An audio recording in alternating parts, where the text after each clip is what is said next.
90च्या दशकात हिंदी सिनेसृष्टीला अनेक दिग्गज अभिनेत्री मिळाल्या, पण त्यात एक अशी अभिनेत्री होती जिचं नाव चक्क एका मिसाईलवर लिहिलं गेलं होतं. ऐकून विश्वास बसत नसेल ना?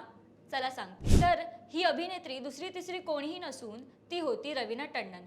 रवीना फक्त तिच्या सौंदर्यासाठीच नाही तर एका खास आणि अनोख्या किस्स्यासाठीही ओळखली जाते, ज्याचा संबंध थेट कारगिल वॉरशी जोडलेला आहे.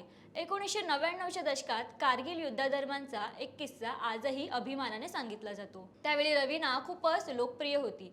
असं म्हटलं जातं की भारतीय जवानांनी एका मिसाईलवर फ्रॉम रवीना टंडन टू नवाज शरीफ असं लिहिलं आणि ते पाकिस्तानच्या दिशेने डागलं. मोहरा, दिलवाले, अंदाज अपना अपना आणि खिलाडियों का खिलाडी यासारख्या चित्रपटातून रवीनाने स्वतःची ओळख निर्माण केली.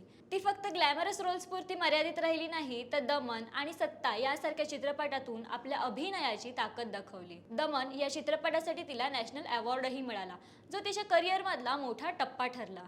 रवीना टंडनचा कारगिल वॉरचा हा किस्सा तुम्ही आधी ऐकला होता का? आणि रवीना टंडनचा तुमचा फेवरेट चित्रपट कोणता? आम्हाला कमेंटमध्ये नक्की सांगा. आणि अशाच फिल्मी अपडेट्ससाठी लोकमत फिल्मीला आत्ताच फॉलो करा.